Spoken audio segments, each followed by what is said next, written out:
Apa jadinya kalau aparat penegak hukum dapat bonus pribadi dari barang yang melanggar hukum?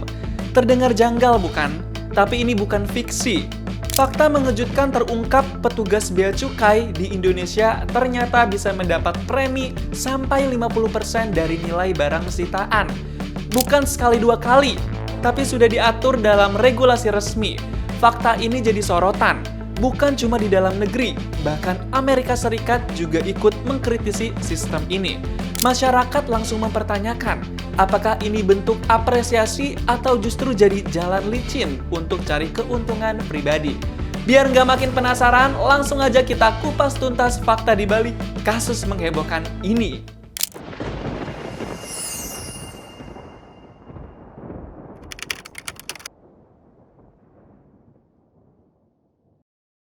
Kembali lagi di channel Istana Media. Kali ini kita akan bahas sebuah isu yang jadi perdebatan panas di tengah masyarakat. Pernah dengar kabar kalau petugas bea cukai bisa dapat bonus dari barang sitaan?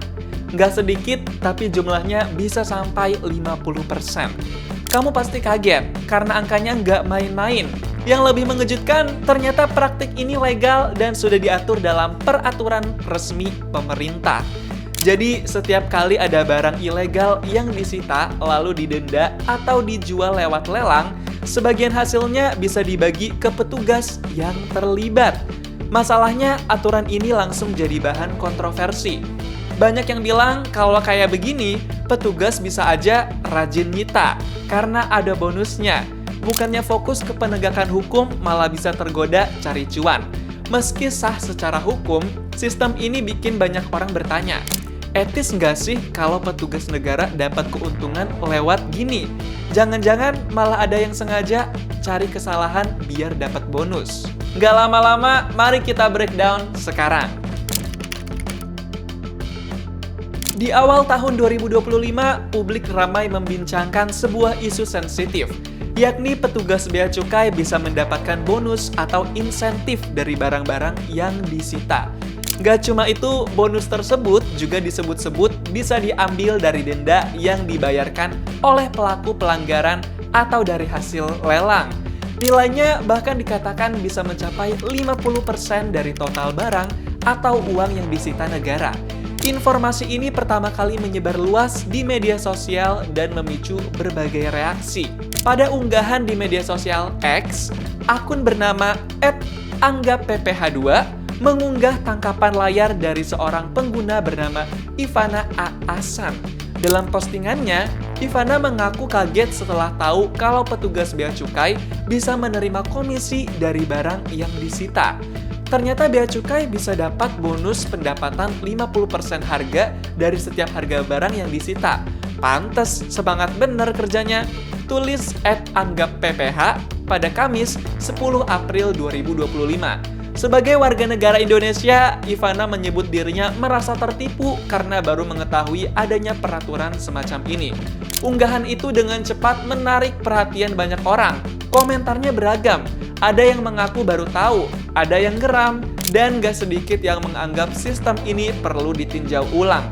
Usut punya usut, ternyata memang ada aturan resmi yang mengatur soal insentif atau bonus untuk petugas bea cukai. Setelah isu tentang petugas bea cukai yang bisa mendapat premi dari barang sitaan dan denda ramai diperbincangkan, banyak yang bertanya-tanya, apa benar ada aturannya? Ternyata, iya, ada dasar hukumnya. Hal ini memang diatur secara resmi oleh pemerintah Indonesia. Secara hukum, premi atau bonus untuk petugas bea cukai diatur dalam pasal 113D Undang-Undang Nomor 17 Tahun 2026 tentang kepabeaan dan diperkuat lagi melalui Peraturan Menteri Keuangan atau PMK Nomor 21 Tahun 2024 yang berbunyi orang perseorangan, kelompok orang, dan atau unit kerja yang berjasa dalam menangani pelanggaran kepabeanan berhak memperoleh premi. Jumlah premi paling banyak 50% dari sanksi administrasi berupa denda dan atau hasil lelang barang yang berasal dari tindak pidana kepabeanan. Jadi, premi ini bukan diambil langsung dari barang sitaan, tapi dari hasil lelang barang sitaan dan dari denda administrasi yang dibayarkan oleh pelaku pelanggaran. Meskipun premi untuk petugas bea cukai punya dasar hukum yang sah, bukan berarti sistem ini lepas dari sorotan. Justru setelah isu ini viral, banyak pihak mulai mempertanyakan kembali etika, keadilan, dan potensi penyalahgunaan dari peraturan ini. Seorang ekonom dan pakar kebijakan publik UPN Veteran Jakarta, Ahmad Nur Hidayat, buka suara dan menyampaikan kritik yang cukup tajam. Ahmad menyoroti kalau aturan ini sudah ada sejak lama, tapi sayangnya aturan ini tidak pernah tersampaikan secara terbuka ke publik. Inilah yang membuat banyak orang merasa kaget dan curiga. Menurut Ahmad, kebijakan ini beresiko mendorong pelanggaran karena premi diberikan berdasarkan nilai barang yang disita atau jumlah denda yang terkumpul. Itu artinya, makin banyak pelanggaran, makin besar potensi bonus. Bayangkan, jika ada petugas yang melihat celah untuk menyita barang hanya karena dokumen kurang lengkap, alih-alih memberi edukasi, ia justru terdorong untuk menindak agar berpeluang mendapat insentif. Motif ekonomi ini bisa menyalip tujuan penegakan hukum yang adil. Selanjutnya, Ahmad juga menyoroti sistem ini tidak adil. Tidak semua pelanggaran di dunia kepabeanan bersifat disengaja.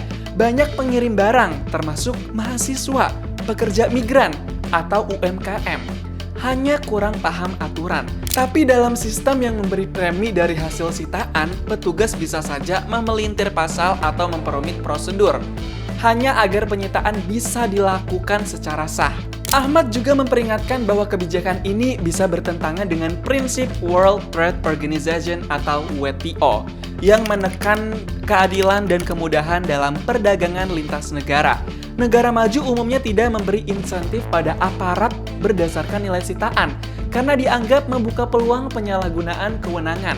Ahmad menutup kritiknya dengan pesan kuat, yakni negara seharusnya hadir sebagai pelindung rakyat, bukan pemangsa yang menanti celah dari ketidaktahuan masyarakat. Jika sistem insentif ini terus dipertahankan tanpa perubahan, maka kepercayaan publik pada aparat dan sistem hukum akan semakin terkikis. Reformasi birokrasi yang seharusnya melayani bisa berubah hanya jadi slogan kosong. Isu premi 50% dari barang sitaan untuk petugas bea cukai ternyata bukan cuma jadi perbincangan dalam negeri. Amerika Serikat juga menyoroti sistem ini, sama seperti Ahmad yang menyinggung kalau skema premi ini bertentangan dengan prinsip WTO. AS juga menyebutkan hal ini. Dalam dokumen laporan Foreign Trade Barriers AS yang susun Kantor Perwakilan Dagang AS atau USTR, salah satu alasan Presiden AS Donald Trump menetapkan tarif resiprokal 32% ke Indonesia karena hambatan bea cukai dan fasilitas perdagangan. Menurut AS, skema insentif atau bonus dari denda dan lelang barang sitaan sudah lama jadi sorotan. Bahkan AS klaim kalau WTO sudah mendorong Indonesia untuk menghapus sistem ini karena dianggap nggak sesuai dengan semangat fair trade atau perdagangan yang adil. Isu soal premi 50% dari barang sitaan untuk petugas bea cukai bukan cuma soal bonus semata. Dari sini kita bisa melihat lebih dalam tentang masalah transparansi, keadilan, dan etika birokrasi di negeri ini. Berikut pelajaran yang bisa kita petik dari kejadian ini. Pertama, aturan harus transparan dan bisa dipahami publik. Kalau aturan ini sudah lama ada, kenapa masyarakat baru tahu sekarang? Ini artinya kurang transparan. Semua aturan yang berdampak ke publik harusnya disampaikan secara terbuka. Kedua, bonus jangan berdasarkan pelanggaran.